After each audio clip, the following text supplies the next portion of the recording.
Okay hello everyone. अब तक हम अल्कोहल फिनॉल्स एंड एथर्स की फिजिकल प्रॉपर्टीज लास्ट टाइम हमने की थी। इसमें हमने बॉइलिंग पॉइंट और सॉलिडिटी देखी थी। ठीक है, कैसे वेरी करती है। Now we will come to chemical reactions. ठीक है, हमें अब केमिकल रिएक्शंस पढ़ने हैं अल्कोहल एंड फिनॉल के। ठीक है, क्लियर। तो अल्कोहल जो है आपका, जनरली अल्कोहल आपका एज अ न्यूक्लियोफाइल बिहेव करता है। ठीक है, do remember it, as a nucleophile behave करता है। न्यूक्लियोफाइल मतलब nucleus loving. And you know that कौन से केमिकल कंपाउंड न्यूक्लियस लविंग होते हैं, कौन से कंपाउंड या मॉलिक्यूल न्यूक्लियस लविंग होते हैं? Those who are electron rich in nature. ठीक है, जो इलेक्ट्रॉन रिच हों। अब इलेक्ट्रॉन रिच कौन हो सकता है? या तो किसी के पास लोन पेयर हो, या फिर उसके पास आपको नेगेटिव चार्ज दिख जाए, है ना। कोई भी आयन, अनायन बेसिकली। ठीक है, अनायन या फिर ऐसा कोई मॉलिक्यूल, न्यूट्रल मॉलिक्यूल, जिसमें किसी एटम के पास लोन पेयर हो। ठीक है, ओके। सिमिलरली यहाँ पर हम देख सकते हैं अल्कोहल ROH, है ना। ऑक्सीजन के पास दो लोन पेयर है ना, एक ये वाला है और एक ऊपर है ना। दो लोन पेयर दिख रहे हैं ना आपको, ओके। तो ये क्या कर सकता है? अब ये ऑक्सीजन क्या हुआ? इलेक्ट्रॉन रिच हुआ अल्कोहल में। तो मैं जो ये बात कही है ना कि अल्कोहल न्यूक्लियोफाइल की तरह बिहेव करता है, इसका मतलब ये है कि अल्कोहल में जो ऑक्सीजन है ROH में, ये इलेक्ट्रॉन रिच है and it can donate its electron to some electron deficient species. ठीक है, लाइक हियर इफ अल्कोहल किसी कार्बोकेटाइन के कांटेक्ट में आता है, प्रॉक्सिमिटी में आता है कार्बोकेटाइन, कार्बन जिसमें कार्बन के ऊपर पॉजिटिव चार्ज हो। ठीक है, तो क्या करेगा? अपने इलेक्ट्रॉन इसे दे देगा, है ना। अपने लोन पेयर इसको देगा। इसका मतलब क्या है? There will be a bond formation between oxygen and carbon. अगर कोई अपने इलेक्ट्रॉन डोनेट कर रहा है, दे रहा है, इसका मतलब क्या है? There will be bond formation between that two atoms, है ना। क्लियर। यू कैन सी है कि यहाँ पर एक ऑक्सीजन और कार्बन के बीच में बॉन्ड आ गया है। ठीक है, हाइड्रोजन से उसने अपना बॉन्ड तोड़ा नहीं है, एज इट इज है। तो here you can see positive charge आया है ऑक्सीजन के ऊपर, फॉर्मल चार्ज है ये ऑक्सीजन का। बिकॉज आपको पता है ऑक्सीजन जनरली 2 बॉन्ड बनाता है, अभी ये 2 से ज्यादा बना रहा है, 3 बॉन्ड बना रहा है, तो इसलिए प्लस चार्ज आया है। अगर 4 बनाता तो +2 आता। ठीक है, सिमिलरली अगर ऑक्सीजन 2 से कम बॉन्ड बनाता, सपोज करो ऑक्सीजन ने एक बॉन्ड बनाया है, तो ऑक्सीजन के ऊपर -1 का चार्ज आता है। अगर ऑक्सीजन ने बॉन्ड ही नहीं बनाया किसी से, ठीक है, और वो ऑक्टेट फुल है उसका, तो उसके ऊपर 2 नेगेटिव चार्ज आता है। ठीक है, क्लियर। तो फिर क्या होगा? अब देखो, oxygen being electronegative atom, it can't handle this positive charge, है ना। तो ये क्या करेगा? ये हाइड्रोजन से अपना बॉन्ड तोड़ लेगा। ठीक है, हाइड्रोजन से बॉन्ड तोड़ लिया और ये बन गया ROC। ठीक है, क्लियर। मतलब ये क्या है? ये कोई पक्का कोई ईथर बना है ना, ये ईथर लिंकेज बनी है, क्लियर। और ये H पॉजिटिव बाहर निकल गया है। ठीक है, तो ये तो एक एग्जांपल हुआ कि अल्कोहल ने जहां एज अ न्यूक्लियोफाइल बिहेव किया है। ठीक है, क्लियर। नाउ अब आपको याद देखना है कि यहाँ पे इसको न्यूक्लियोफाइल बिहेव किया और बॉन्ड कौन सा टूटा है? ऑक्सीजन एंड हाइड्रोजन के बीच का बॉन्ड ब्रेक हुआ है। ठीक है, सेकेंड स्टेप में, है ना, ऑक्सीजन एंड हाइड्रोजन के बीच का बॉन्ड ब्रेक हुआ है। Now protonated alcohol as electrophiles. अगर मैं अल्कोहल का प्रोटोनेशन कर दूं, प्रोटोनेशन मतलब H पॉजिटिव उसमें ऐड कर दूं। ठीक है, क्लियर। तो वो जो अल्कोहल होगा उसे हम बोलेंगे protonated alcohol. And protonated alcohol will behave as electrophile, मतलब वो इलेक्ट्रॉन डेफिशिएंट होगा, तभी तो वो ऐसा इलेक्ट्रोफाइल बिहेव करेगा। इलेक्ट्रॉन लविंग तभी तो होगा जब वो इलेक्ट्रॉन डेफिशिएंट होगा। So see here, alcohol H positive के कांटेक्ट में आता है, it will become protonated alcohol, क्योंकि ये H पॉजिटिव ऑक्सीजन क्या करेगा? अपने इलेक्ट्रॉन किसे देगा? H पॉजिटिव को देगा, है ना। क्योंकि न्यूट्रल अल्कोहल तो ऐसा न्यूक्लियोफाइल बिहेव करता है ना, हमने ऊपर भी देखा। जैसे यहाँ पर इसने अपने लोन पेयर कार्बन को दिए जिसके ऊपर पॉजिटिव चार्ज था, यहाँ पे किसको दे देगा? इस प्रोटॉन को दे देगा, प्रोटॉन के ऊपर पॉजिटिव चार्ज है, तो बॉन्ड फॉर्मेशन हो जाएगी ना ऑक्सीजन एंड हाइड्रोजन के बीच में। तो पहले ही एक हाइड्रोजन था, अभी एक और आ गया, तो क्या बन गया? OH2। और ऑक्सीजन के ऊपर कैसा चार्ज आएगा? Positive charge. क्यों आया है पॉजिटिव चार्ज, है ना? ये फॉर्मल पॉजिटिव चार्ज क्यों आया उसके ऊपर? क्योंकि यहाँ पे ऑक्सीजन 3 बॉन्ड बना रहा है। ओके, फिर देखो अब क्या होगा अगर यही प्रोटोनेटेड अल्कोहल किसी दूसरे न्यूक्लियोफाइल के कांटेक्ट में आता है, जैसे Br नेगेटिव, है ना। Br नेगेटिव कांटेक्ट में आया तो Br नेगेटिव क्या करता है? ये अपने इलेक्ट्रॉन कार्बन को देगा, वो कार्बन को प्रपोज कर रहा है अपने इलेक्ट्रॉन के साथ कि please form a bond with me, ठीक है। तो कार्बन अगर ब्रोमीन के साथ बॉन्ड बनाएगा, है ना, ब्रोमीन ने कार्बन को प्रपोज किया अपने इलेक्ट्रॉन्स के साथ, है ना, कि प्लीज मेरे साथ बॉन्ड बना लो, है ना। अभी कार्बन क्या करेगा, कार्बन तो 4 ही बनाता है बॉन्ड, है ना। तो इसे डेफिनेटली अभी यहाँ पर इस मॉलिक्यूल में इसके 4 बॉन्ड है कार्बन के, है ना। तो इसे डेफिनेटली अपना कोई पुराना बॉन्ड तोड़ना पड़ेगा किसी ना किसी एटम से, है ना। तो यहाँ पर ये ऑक्सीजन से अपना बॉन्ड तोड़ देता है। समझ में आ रहा है ना, क्यों तोड़ रहा है ऑक्सीजन से बॉन्ड? क्योंकि ऑक्सीजन यहाँ पर वैसे ही पॉजिटिव चार्ज लेके बैठा है, वो भी 3 बॉन्ड नहीं बनाना चाहता, वो भी चाहता है उसका एक बॉन्ड कम हो जाए। ऑक्सीजन भी चाहता है कि मेरा एक बॉन्ड कम कर दो, क्योंकि 3 बॉन्ड बनाने की वजह से ऑक्सीजन के ऊपर पॉजिटिव चार्ज आ रहा है। ओके, तो ब्रोमीन ने क्या किया, कार्बन को बोला कि चल मैं तेरे साथ बॉन्ड बना लेता हूँ, तू ऑक्सीजन को छोड़ दे, ठीक है। ओके, तो ब्रोमीन ने कार्बन के साथ बॉन्ड बनाया और कार्बन ने ऑक्सीजन को छोड़ दिया। तो ये ऑक्सीजन जो कि OH2 की फॉर्म में था, यहाँ पर H2O निकल गया, है ना, H2 बाहर हो गया। तो ये आपकी दूसरी तरह से मतलब 2 तरह से हमने दिखा दिया आपको अल्कोहल कैसे कैसे बिहेव कर सकता है। एक तो अल्कोहल अपना एज अ न्यूक्लियोफाइल बिहेव कर सकता है, दूसरा जो अगर हमने अल्कोहल का प्रोटोनेशन कर दिया तब ये एज अ इलेक्ट्रोफाइल बिहेव करेगा, ठीक है, क्लियर। अब ये 2 तरह की बातें हैं। देखो अब यहाँ पर कौन सा बॉन्ड टूटा है, इस वाले केस में कार्बन और ऑक्सीजन का बॉन्ड टूटा था, और ऊपर वाले केस में किसका टूटा था, ऑक्सीजन एंड हाइड्रोजन का। समझ रहे हो ना, अल्कोहल में 2 बॉन्ड है, या तो ये वाला बॉन्ड टूटे ऑक्सीजन और हाइड्रोजन के बीच में, है ना, ये वाला बॉन्ड, या फिर ऑक्सीजन कार्बन के साथ अपना बॉन्ड तोड़ दे। तो पहले वाले में तो ऑक्सीजन और हाइड्रोजन के बीच का बॉन्ड टूटा है जब इसने एज अ न्यूक्लियोफाइल बिहेव किया यहाँ पर इस रिएक्शन में, है ना। और इस दूसरी रिएक्शन में कार्बन और ऑक्सीजन का बॉन्ड टूटा, ये वाला, है ना, दिस वन। तो यहाँ पर हम इसी बेस पर हमने अपनी जो अल्कोहल की जो रिएक्शंस है उसको भी 2 कैटेगरीज में क्लासिफाई किया है। एक वो जिसमें OH बॉन्ड ब्रेकिंग होगी, दूसरी वो जिसमें CO बॉन्ड ब्रेकिंग होगी, ठीक है, क्लियर। अभी हम देख लेते हैं। First we will see OH bond breaking वाली रिएक्शंस, ठीक है। तो reactions involving cleavage of OH bond, okay. तो फर्स्ट ऑफ ऑल इसमें है अल्कोहल की सोडियम से ट्रीटमेंट। ये तो हमने पहले भी आपको दिखाया था जब आपको फिनोल के साथ करके दिखाया था, है ना। तो मैंने बताया था सोडियम फिनॉक्साइड बना था उस केस में। तो यहाँ क्या बनेगा, सोडियम एल्कोक्साइड, क्योंकि कोई अल्कोहल है, हमने इसका हमें नहीं पता कि कौन सा अल्कोहल है, मिथेनॉल है, इथेनॉल है, तो जनरल फॉर्मूला है, ठीक है, अल्कोहल का। तो सोडियम एल्कोक्साइड बनेगा। अगर R मिथाइल ग्रुप होगा CH3 तो ये सोडियम मिथॉक्साइड बन जाएगा। R अगर इथाइल ग्रुप है तो ये सोडियम इथॉक्साइड इसको बोलेंगे, ठीक है।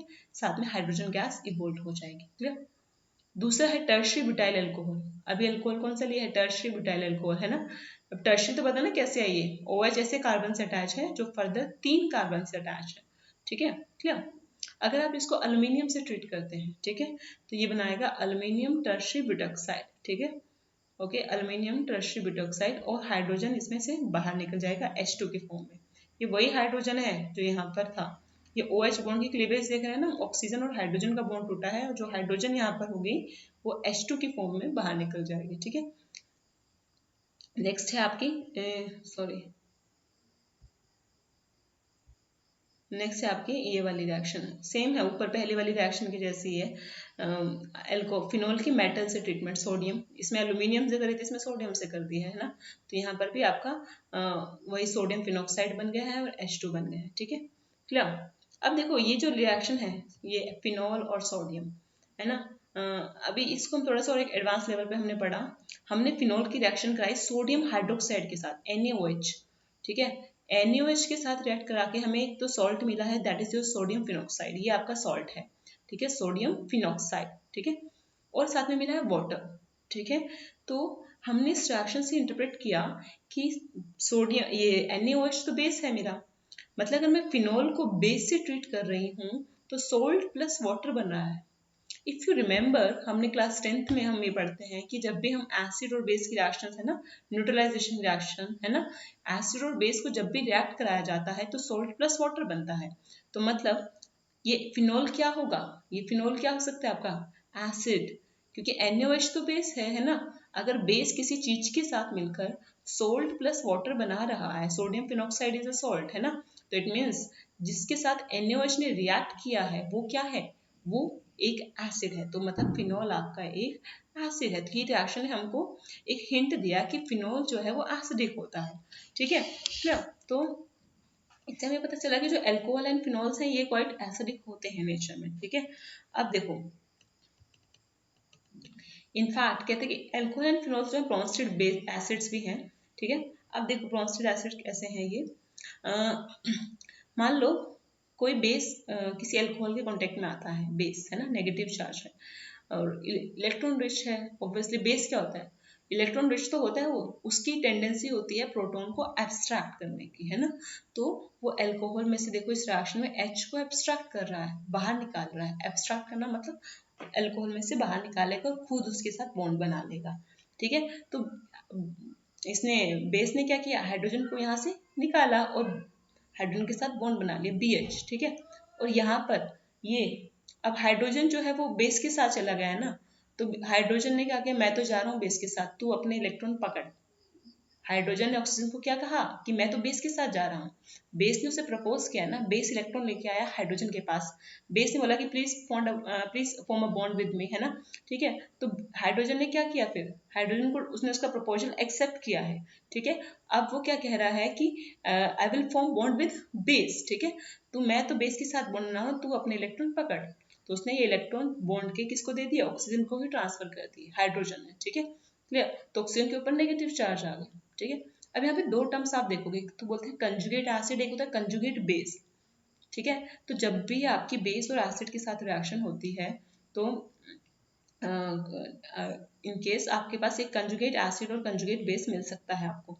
तो कंजुगेट एसिड क्या होगा, कंजुगेट एसिड क्या होगा, जब बेस आपका हाइड्रोजन एब्स्ट्रैक्ट कर लेगा, है ना, तो हाइड्रोजन जो है सॉरी प्रोटॉन एब्स्ट्रैक्ट करेगा, तो ये जो प्रोटॉन है ना H पॉजिटिव, ये बेस के पास चला गया, है ना, BH। अब ये क्या बन गया, BH क्या बन गया, BH फिर एक एसिड बन गया, है ना, क्योंकि इसके पास क्या प्रोटॉन है। एसिड्स क्या होते हैं, दैट कैन डोनेट प्रोटॉन, ये BH प्रोटॉन डोनेट कर सकता है ना, क्योंकि इसके पास प्रोटॉन है तो ये डोनेट कर सकता है।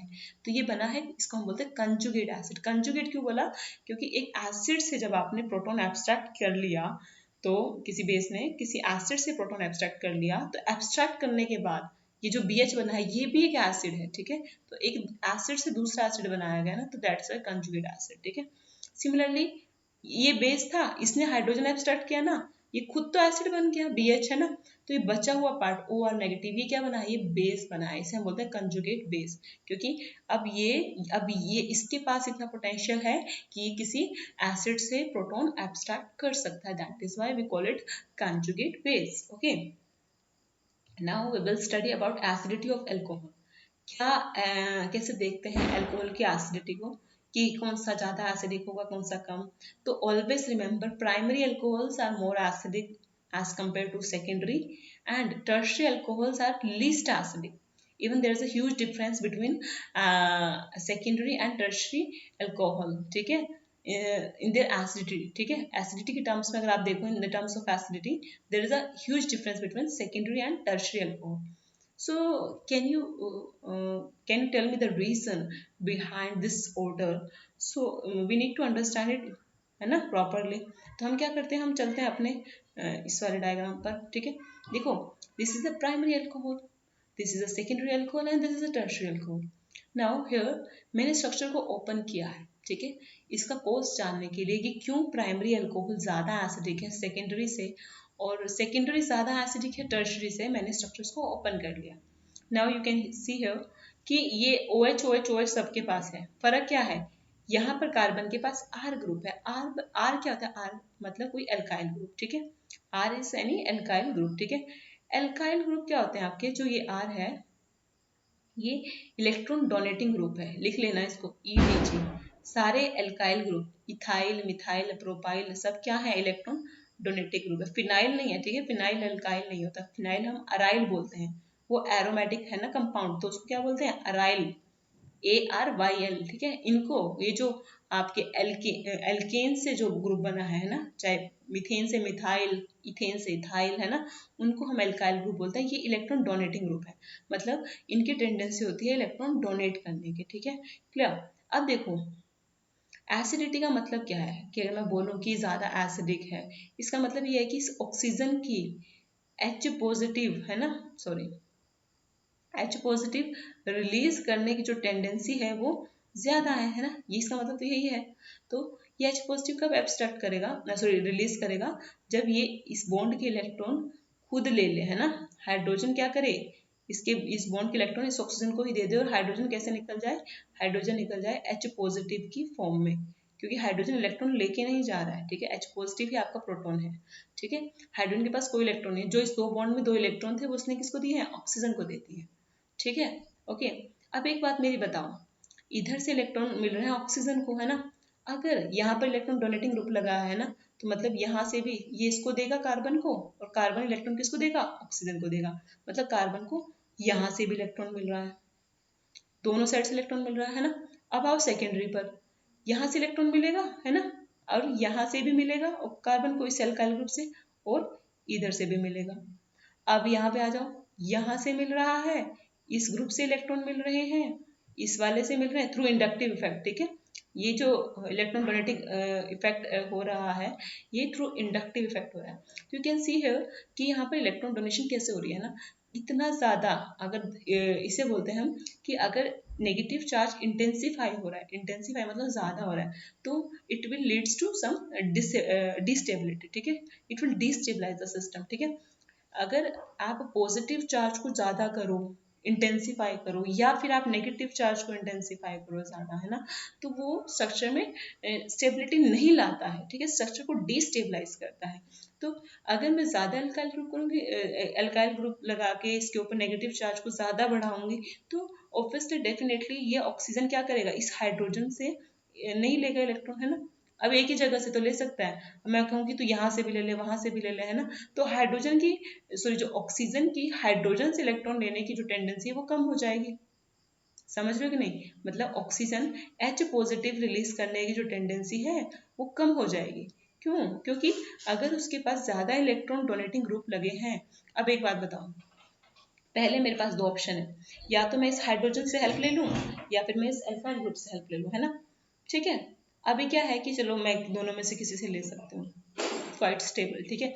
अब क्या, मेरे पास तीन ग्रुप हो गए, मेरे पास तीन फ्रेंड मिल गए, एक ये भी मिल गया, ये भी मिल गया, ये भी मिल गया। अभी कह रहा है कि तू मुझसे ले ले, मुझसे ले ले, मुझसे ले ले, ठीक है। अब मैं क्या करूंगी, अगर मैं ये भी सोचूं कि मैं किसी के साथ पार्शियलिटी ना करूं, इक्वल इक्वल हेल्प लूं, तो डेफिनेटली मैं हाइड्रोजन से कम लूंगी पहले के कंपैरेटिवली, क्योंकि हाइड्रोजन के अलावा पहले मेरे पास एक ही ऑप्शन था, अभी हाइड्रोजन के अलावा मेरे पास दो ऑप्शन है, अगले केस में हाइड्रोजन के अलावा मेरे पास तीन ऑप्शन है ना, ठीक है। तो जैसे जैसे अगर उसके पास इलेक्ट्रॉन डोनेटिंग ग्रुप ज्यादा आते जाएंगे ऑक्सीजन के पास, है ना, तो डेफिनेटली उसके हाइड्रोजन से इलेक्ट्रॉन लेने की टेंडेंसी भी क्या करेगी, डिक्रीज करेगी।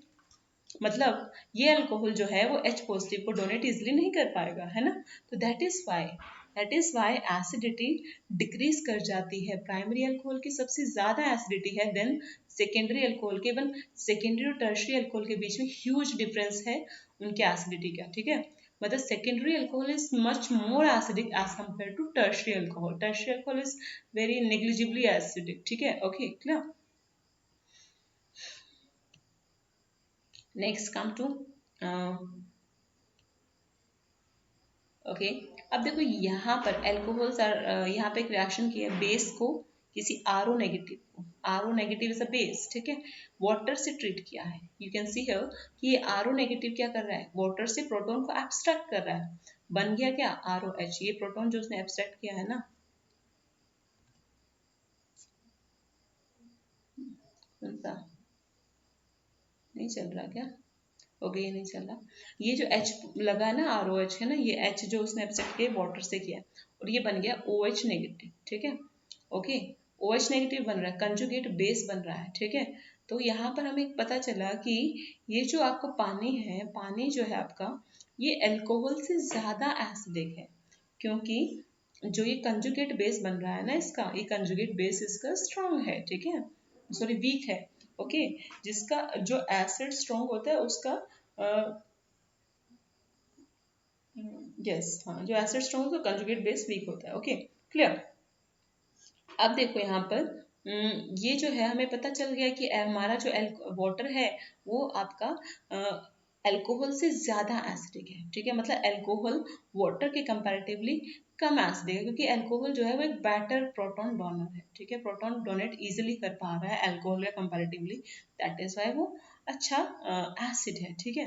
तो ऑल्दो अल्कोहल एसिडिक है, बट डू रिमेम्बर इट, जो आपके एलिफेटिक अल्कोहल होते हैं, एलिफेटिक जो टर्म है ना बेटा, ये मैं कई बार बता चुकी हूँ, बट पता नहीं तुमको याद रहता है कि नहीं रहता, ठीक है। एलिफेटिक होता है और एक होता है एरोमेटिक, दो ही तरह के अल्कोहल है हमारे पास, एलिफेटिक कहीं भी आए, ठीक है, चाहे एलिफेटिक एल्डिहाइड आए, चाहे एलिफेटिक अल्कोहल आए। एलिफेटिक का मतलब ये है कि कौन कौन सा आर क्या हो सकता है, आर आपका कोई एल्काइल ग्रुप होना चाहिए, एल्काइल, ओके।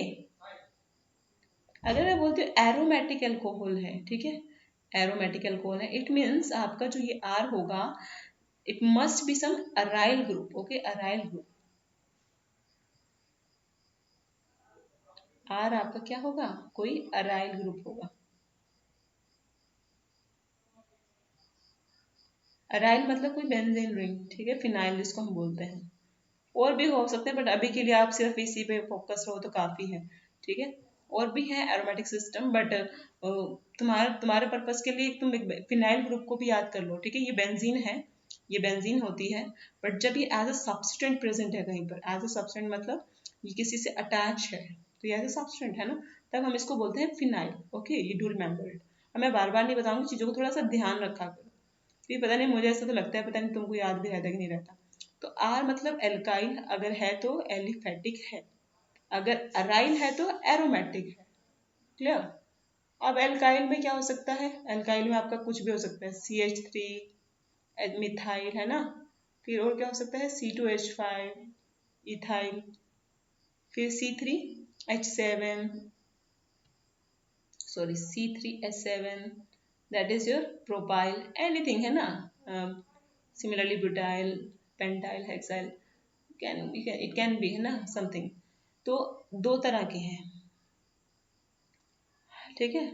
तो जो जनरली मैंने बोला एलिफेटिक अल्कोहल होते हैं, अब ये बात याद रखना, एलिफेटिक जो अल्कोहल है वो पानी के कंपैरेटिवली कम एसिडिक होते हैं, do remember it, aliphatic alcohol water की कंपैरेटिवली कम एसिडिक है, वेयर एज एरोमेटिक अल्कोहल जो कि आपका फिनॉल है, that is more acidic then water, ठीक है। तो आपका फिनॉल जो होता है वो ज्यादा एसिडिक होता है पानी के कंपैरेटिवली, अदरवाइज एलिफेटिक अल्कोहल जो होते हैं जनरली वो कम एसिडिक होते हैं पानी के कंपैरेटिवली।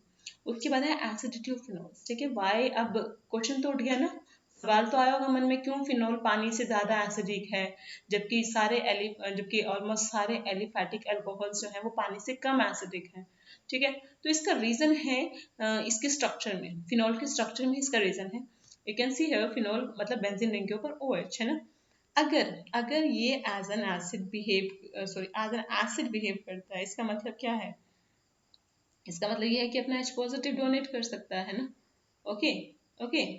और यहाँ पे देखो, एक मिनट, नीचे वाले सेक्शन में आओ, इस वाले में नहीं है, ये वाला, ये देखो, अगर ये आपका अल्कोहल H पॉजिटिव डोनेट करता है तो ये बनाता है फिनोक्साइड आयन, है ना, इसको बोलते हैं फिनोक्साइड आयन। अब ये जो स्ट्रक्चर है आपका, अगर आप इसको ध्यान से देखो ना, तो ये नेगेटिव चार्ज क्या होता है, ये बेंजीन रिंग के साथ रेजोनेंस में जा सकता है ना, यू कैन ड्रॉ इट, है ना, हियर लाइक, कैसे जाएगा, वो नेगेटिव बेंजीन रिंग, अच्छा, ऑर्गेनिक में थोड़े लेक्चर बड़े ही लूंगे, क्योंकि इसमें मुझे लिखना भी पड़ता है और लिखने में टाइम लगता है, और इसलिए बिना मेरे ड्रॉ करे तुमको भी चीज़ें क्लियर नहीं होंगे, ठीक है। तो ये नेगेटिव चार्ज यहाँ जा रहा है, ये डबल बॉन्ड टूट के यहाँ आ जाएगा, तो मतलब ऑक्सीजन और इस कार्बन के बीच में क्या आ गया, डबल बॉन्ड, ठीक है। बाकी सिस्टम को आप जो चेंज हुआ पहले मैंने बताया था, जिसको नहीं छेड़ा है उसको एज इट इज लिख लो, जैसे इस डबल बॉन्ड और इस डबल बॉन्ड को नहीं छेड़ाना, इसको पहले एज इट इज लिखो, ओके, यहाँ पे लगाया और यहाँ पे लगाया, अब इस बॉन्ड को मैंने तोड़ के इधर एरो दिखाया ना, मतलब यहाँ पर क्या हुआ, इलेक्ट्रॉन ट्रांसफर हुआ है, तो मतलब यहाँ पे आप दिखाओगे नेगेटिव चार्ज, ठीक है। तो पहली बात तो दो चीजें याद रखनी है, एक तो नेगेटिव चार्ज को जब मूव कराते हो तो वहां पे तो बॉन्ड आएगा, है ना, और फिर आप जब बॉन्ड को ट्रांसफर करते हो फिर वहां पे नेगेटिव चार्ज आएगा, ठीक है, क्लियर। अब इसी का ही सेम आगे फर्दर स्ट्रक्चर क्या बन सकता है, देखो, इस ये यहाँ पे मूव किया मतलब यहाँ पे क्या आएगा, इन दोनों के बीच में बॉन्ड आएगा, है ना, ये नेक्स्ट मूव किया तो मतलब यहाँ पर क्या आएगा, इस जहाँ पे नेक्स्ट कार्बन पर इलेक्ट्रॉन जाएगा मतलब नेगेटिव चार्ज जाएगा। तो आप फर्दर बनाया आपने। रेजोनेंस बनाना सबको आने चाहिए मेरे हिसाब से, ऐसा कोई बच्चा ना हो जिससे रेजोनेंस। अब ये बॉन्ड नहीं छेड़ा था ना, तो एक मैंने पहले ये बनाया और ये बनाया, क्योंकि इन दोनों को मैंने नहीं छेड़ा है। अब मैं इसको बनाऊंगी जहां मैंने सिस्टम में मूवमेंट किया है। ठीक है, इधर आने का मतलब क्या है, इन दोनों कार्बन के बीच में बॉन्ड, डबल बॉन्ड का आना, और इसका यहाँ पे शिफ्ट होने का मतलब है यहाँ पर नेगेटिव चार्ज का आना। ठीक है, देन फर्दर ये नेगेटिव चार्ज यहाँ जाएगा और ये बॉन्ड यहाँ शिफ्ट होगा नेक्स्ट कार्बन पर। ठीक है, फिर से आप एक और स्ट्रक्चर बना लोगे, ओ डबल बॉन्ड। इसका नेक्स्ट स्ट्रक्चर जो है वो आप खुद बनाना, ये वाला मैं बना के दे रही हूँ, अगर आप खुद से प्रैक्टिस करना। ठीक है, अब देखो ये बॉन्ड एज इट इज है ना, इसको पहले यहाँ पे लिख लो। अब क्या करोगे, इस नेगेटिव चार्ज को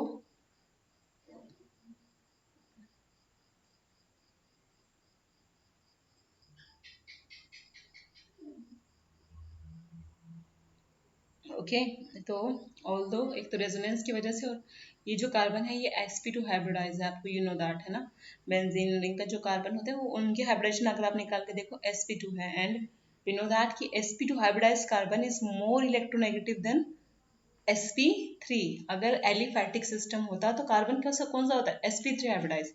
यहाँ पर कैसा है, sp2 है, तो ये नेगेटिव चार्ज को एक इलेक्ट्रोनेगेटिव एटम इजिली हैंडल कर सकता है। ठीक है, एज कम्पेयर टू। ठीक है, तो दोनों रीजन है, एक तो रेजोनेंस भी और दूसरी बात ये कार्बन sp2 हाइब्रिडाइज है।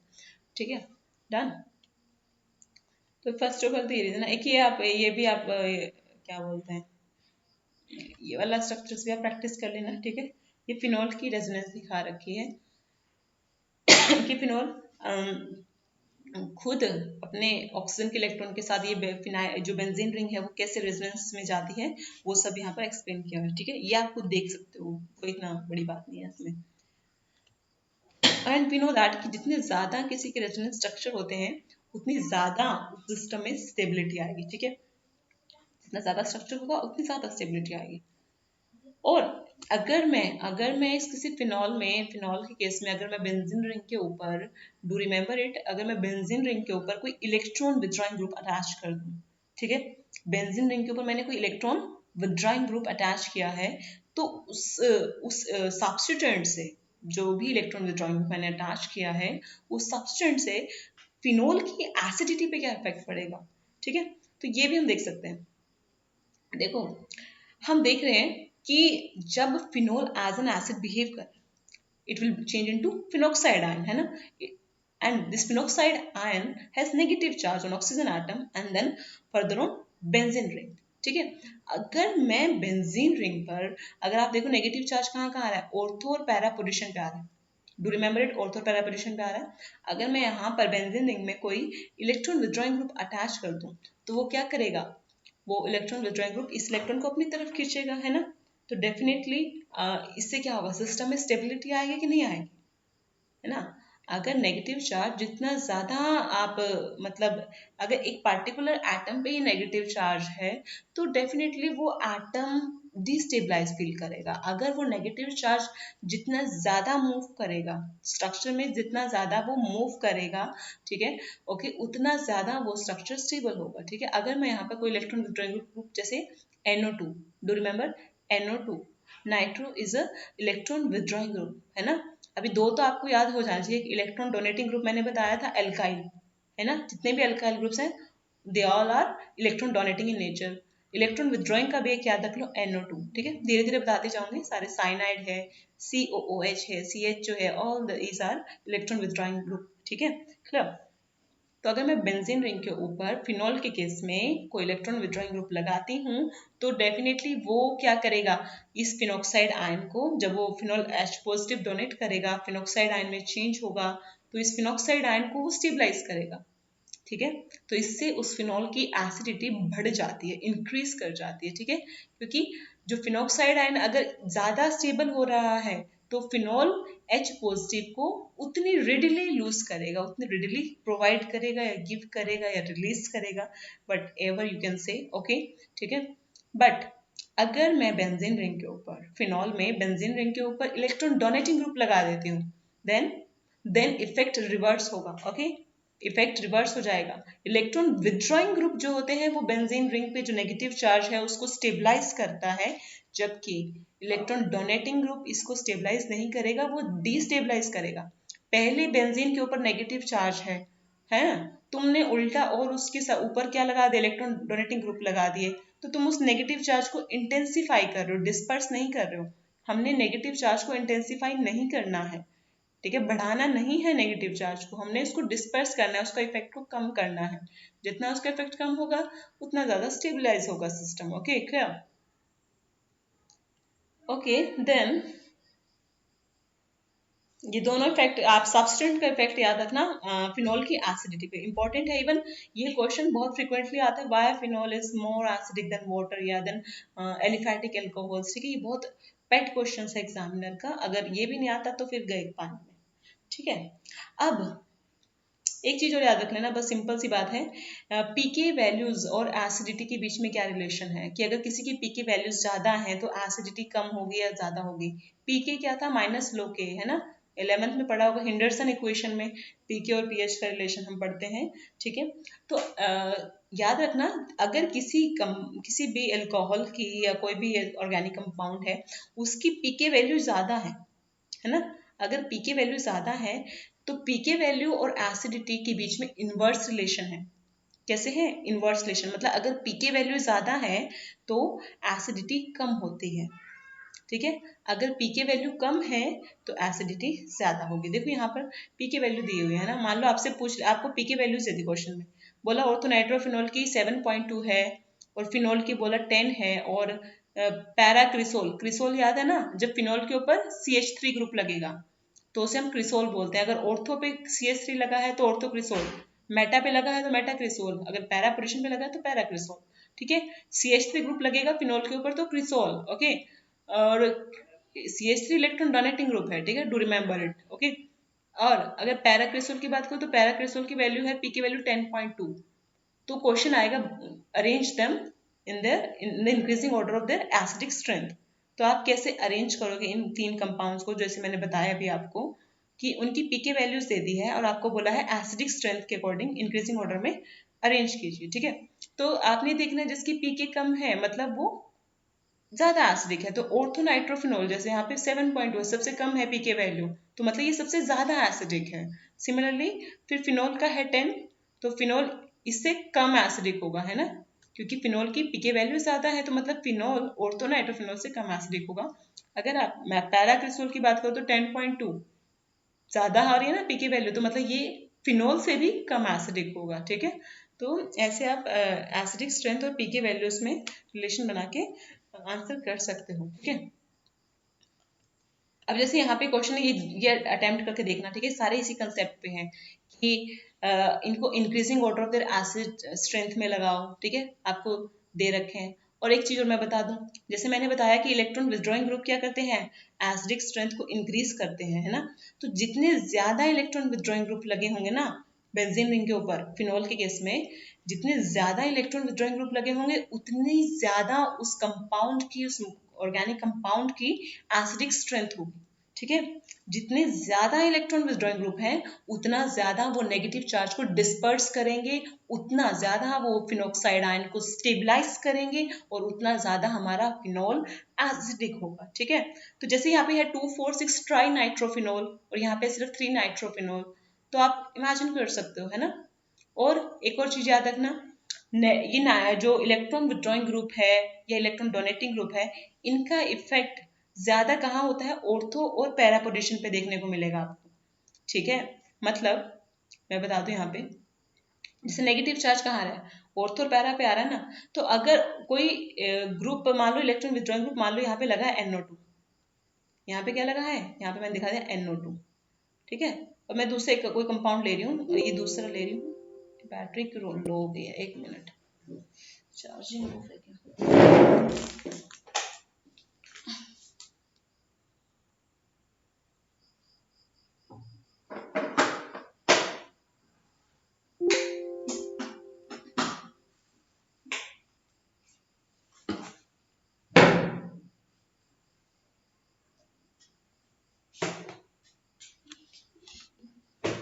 ओके, एक minute, let me check out something. ठीक है, ओके। तो ये एक मैंने कंपाउंड लिया जिससे मैंने ऑर्थो पे NO2 लगा दिया, दूसरा मैंने लगा दिया मेटा पे NO2, ठीक है। तो यहाँ पर भी एक ही NO2 है, यहाँ पर भी एक ही NO2 है, बट पोजीशन में डिफरेंस है ना। यहाँ पे ऑर्थो पोजीशन पे लगा है, यहाँ पे मेटा पे लगा है।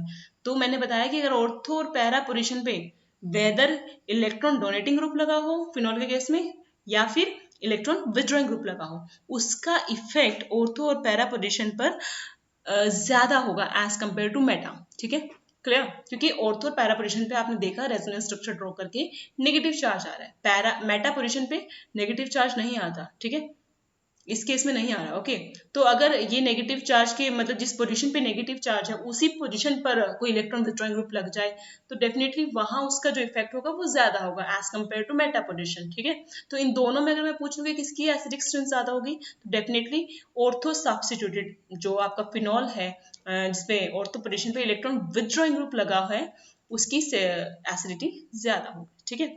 सिमिलरली अगर electron withdrawing group donating group का लगाऊं कंसेप्ट, तो मान लो मैंने यहाँ पे ऑर्थो पे लगाया CH3 which is a electron donating group, ठीक है, और यहाँ पर मैंने मेटा पे लगा दिया, डन। इधर CH3 लगाया है और यहाँ पर मेटा पे लगाया। अब मेरे को बताओ किसकी एसिडिक स्ट्रेंथ ज्यादा। अब देखो CH3 क्या करता है, डीस्टेबलाइज करता है, इलेक्ट्रॉन डोनेटिंग है इसलिए फिनॉक्साइड आयन को डीस्टेबलाइज कर रहा है। अगर ये ऑर्थो पे लगा है तो ये ज्यादा डीस्टेबलाइज करेगा एज कंपेयर टू मेटा, ठीक है। मैंने बता दिया ऑर्थो और पैरा पे इफेक्ट ज्यादा प्रोनाउंस्ड है as compare to meta position, ठीक है, क्योंकि उस पर नेगेटिव चार्ज है। ओके, तो अगर ये CH3 मेटा पे भी लगा है और ऑर्थो पे भी लगा है तो मैं बोल रही हूँ कि मेटा पोजीशन पे जो CH3 लगा है उसका इफेक्ट कम होगा एज कंपेयर टू ऑर्थो वाले से। मतलब ये जो सिस्टम है ज्यादा डिस्टेबलाइज है, ये कम डिस्टेबलाइज है। Okay, clear. तो अगर ये कम डिस्टेबलाइज होगा, ठीक है, मतलब इसकी एसिडिक स्ट्रेंथ क्या होगी, ज्यादा। तो मेटा क्रिसोल जो होगा आपका वो ज्यादा एसिडिक होगा as compare to ortho cresol, ठीक है, वो ज्यादा एसिडिक होगा as compare to ortho cresol. Okay, same with para. Okay,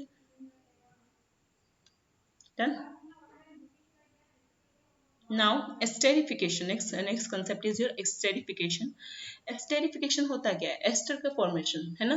तो हमेशा आप याद रख लो कैसे भी, अगर आप एल्कोहल को एसिड, कार्बोक्सिलिक एसिड या फिर कार्बोक्सिलिक एसिड का कोई डेरिवेटिव हो, कार्बोक्सिलिक एसिड का डेरिवेटिव होता है जनरली एसिटिक एनहाइड्राइड है ना, एनहाइड्राइड्स और एस्टर्स, तो चलो होते हैं एस्टर तो हम बना ही रहे हैं अभी एसिडिफिकेशन में, एसाइल क्लोराइड है ना, amines, all these are derivatives of carboxylic acid, ठीक है। मतलब ये जो चीजें, ये जो फंक्शनल ग्रुप हमने बनाए हैं, असाइल क्लोराइड है ना, और या फिर एनहाइड्राइड बनाया, अमाइन बनाया है, ये सब हमने एसिड से बनाए, और एस्टर भी हमने एसिड से बनाया, ठीक है।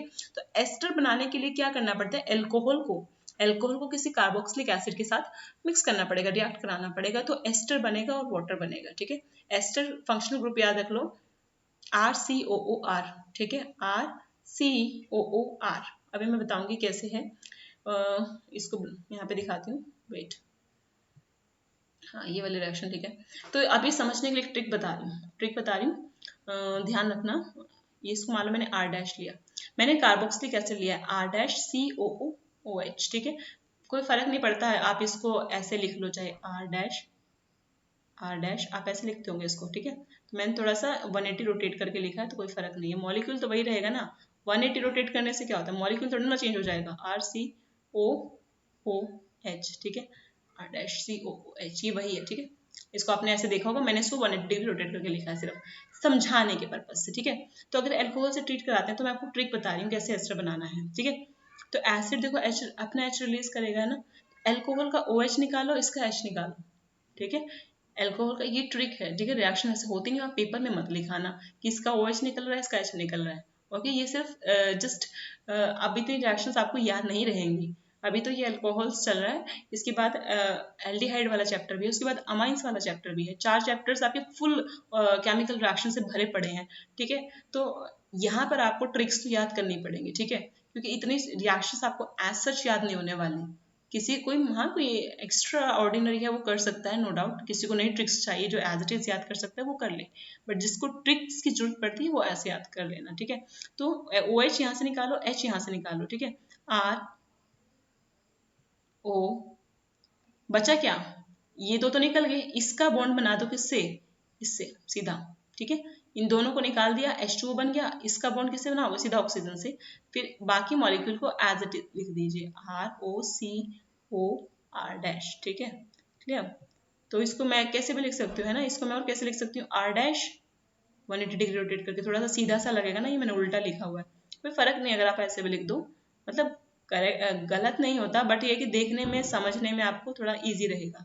This is your ester group, okay. इसी को उन्होंने वहां पे कैसे लिखा हुआ है, उन्होंने वहां पे लिख रखा है आर डैश OCOR, ठीक है। और इसी को कई जगह आप ये भी देखोगे लिखा हुआ है, ऐसे भी लिख देते हैं इसको, R डैश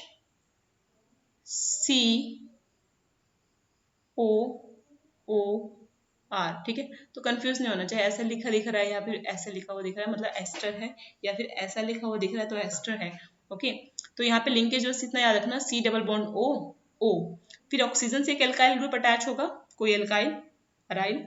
सिमिलरली यहाँ पर भी कोई एल्काइल या अराइल ग्रुप हो सकता है, ये R डैश और R कोई भी एल्काइल या अराइल ग्रुप हो सकते हैं, और वो इस तरह से इस COO से लिंक्ड हैं, तो डेफिनेटली ये क्या है, ये एस्टर है, ठीक है। तो इस रिएक्शन को क्या बोलेंगे हम, एस्टेरिफिकेशन, बिकॉज हमने एल्कोहल और कार्बोक्सिलिक एसिड को मिलाकर एस्टर बनाया है। अभी सिमिलरली हम एनहाइड्राइड को भी कर सकते हैं, है ना।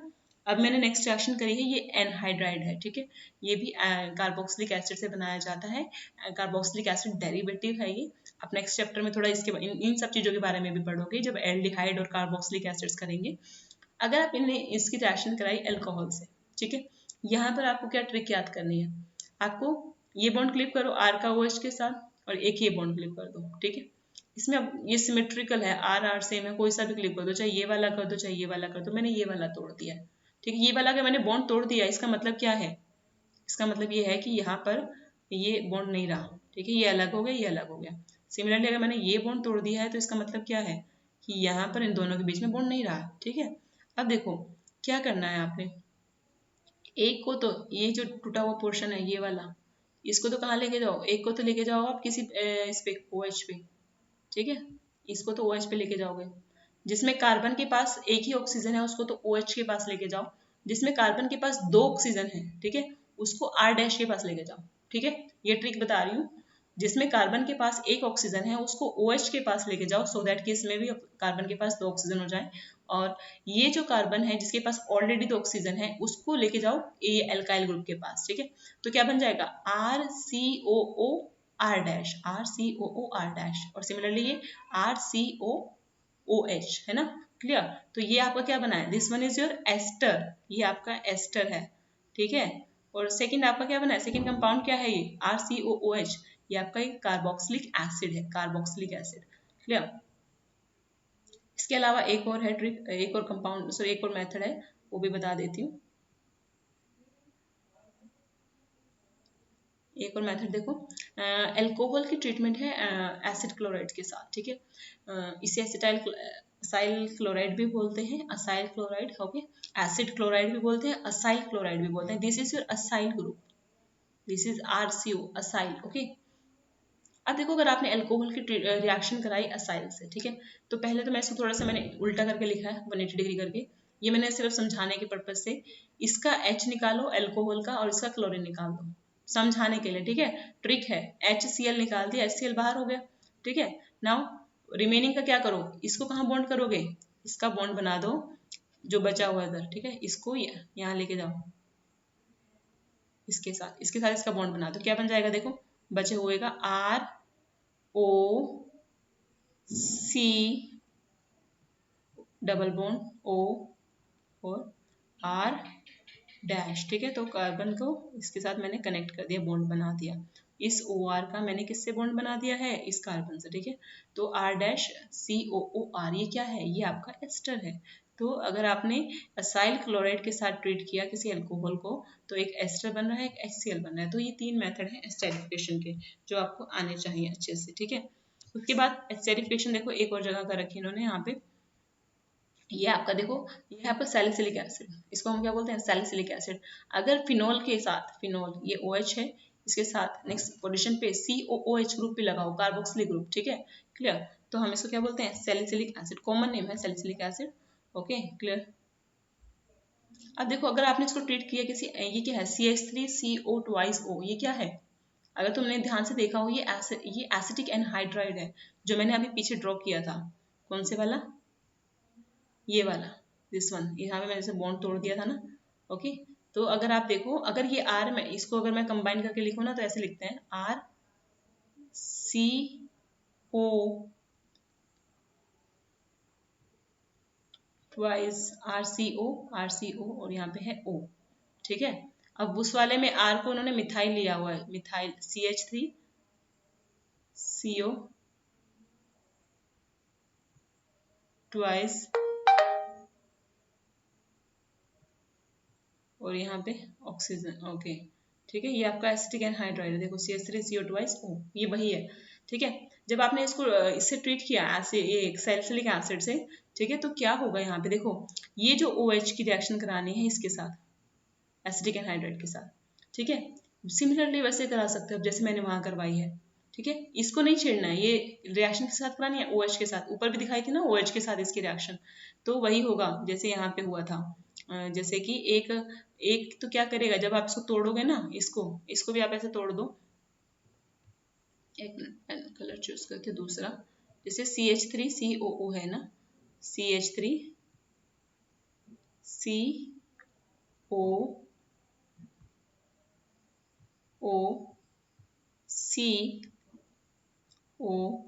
इसको अपने नोटबुक में लिखते जाना, ठीक है, इन चीज़ों को, मतलब बुक के भरोसे मत बैठ जाना। ऑर्गेनिक जितनी बार लिखोगे, जितनी बार रिएक्शन को बार बार लिखोगे, उतनी ज़्यादा आपकी ऑर्गेनिक अच्छी हो जाएगी, ठीक है। और जिसकी ऑर्गेनिक अच्छी हो जाती है ना, उसको ज़्यादा फिक्र करने की जरूरत नहीं होती पेपर में, क्योंकि नंबर ही ऑर्गेनिक में सबसे ज़्यादा घटते हैं, रिएक्शंस भूल जाते हैं बच्चे, ठीक है। तो यहाँ पर भी आप सिमिलरली ऐसे करोगे कि कोई भी दोनों ही एक ही बात है, आप तो चाहे ये वाला बॉन्ड तोड़ दो, चाहे आप ये वाला बॉन्ड तोड़ दो, ठीक है, कोई सा तोड़ दो, बट एक तोड़ना एक टाइम पे, ठीक है, क्लियर। तो मैं तोड़ रही हूँ ये वाला बॉन्ड, ठीक है, इसको नहीं तोड़ रही मैं, इसको मैं एक मिनट साफ कर दूं, मैंने गंदा कर दिया। ओके, इसको मैंने तोड़ दिया। तो मैंने बोला था जो जिसमें ऑक्सीजन नहीं है उसको आप OH वाले के साथ ले जाओ, जहाँ पे OH था है ना, उसको OH के पास ले जाओ अभी, और इसको कहाँ ले जाओगे, हैं अभी यहाँ पे R-OH क्या है आपका, इसको भी मैं थोड़ा सा साफ करके बताती हूँ आपको, रिएक्शन को समझने के लिए। यहाँ पे हमने हमारा जो इसकी ट्रीटमेंट हम किससे करा रहे हैं, सैलिसिलिक एसिड से करा रहे हैं ना, तो सैलिसिलिक एसिड लिखो यहाँ पे, तो ये सैलिसिलिक एसिड है, यहाँ पे COH है, और इधर क्या है आपका, और इसके ऑर्थो पे है OH, ठीक है। तो ये पूरा ग्रुप क्या होगा, जिससे OH लगा है, ये पूरा ग्रुप क्या है, ये R ग्रुप है, ठीक है। इसको पूरे को R मानो, ठीक है, इसको पूरे को R मानो जो OH के साथ लगा है, ये फुल क्या है, ये R ग्रुप है। ओके, अब देखो OH किसके पास जाएगा, इसके पास है ना, इसके पास OH गया, लिख दो यहाँ पे OH। ओके, OH का इसका बॉन्ड बन गया, कार्बन का सिंगल बॉन्ड है, ठीक है, क्लियर। ये किसके पास जाएगा, CH3COO, ये इस R ग्रुप के पास जाएगा, तो इसको बना दो,